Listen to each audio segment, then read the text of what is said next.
سلطان صلاح الدین ایوبی کے دور میں ان کا ایک جاسوس فلسطین سے واپس آیا اور صلیبی فوج کے بارے میں مکمل معلومات دی۔ سلطان نے اس کو تنخواہ کے علاوہ قیمتی تحائف دیے۔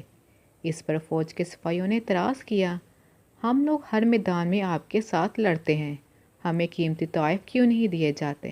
تو سلطان نے جواب دیا، جب آپ لوگ لڑتے ہیں تو میں آپ کے ساتھ ہوتا ہوں، اگر آپ لوگ شہید ہو جائیں تو آپ کو یقین ہے کہ آپ کا جنازہ بھی پڑھایا جائے گا اور قبر بھی نصیب ہوگی، مگر میرے جاسوس میں وہ گمنام سپاہی ہیں کہ اگر پکڑے جائیں تو انہیں کفن بھی نصیب نہیں ہوتا۔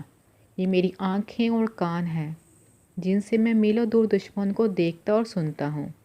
اگر یہ چاہیں تو اپنے ایمان کا سودا کر کے میرے لیے شکست کا باعث بن سکتے ہیں، مگر وطن سے دور دشمن کے اندر رہ کر یہ لوگ اپنا ایمان نہیں بیچتے اور محمد صلی اللہ علیہ وآلہ وسلم کے دین کے لیے اپنی جان ہر وقت ہتھیلی پر رکھتے ہیں، اس لیے تم سے زیادہ انعام کے مستحق ہیں۔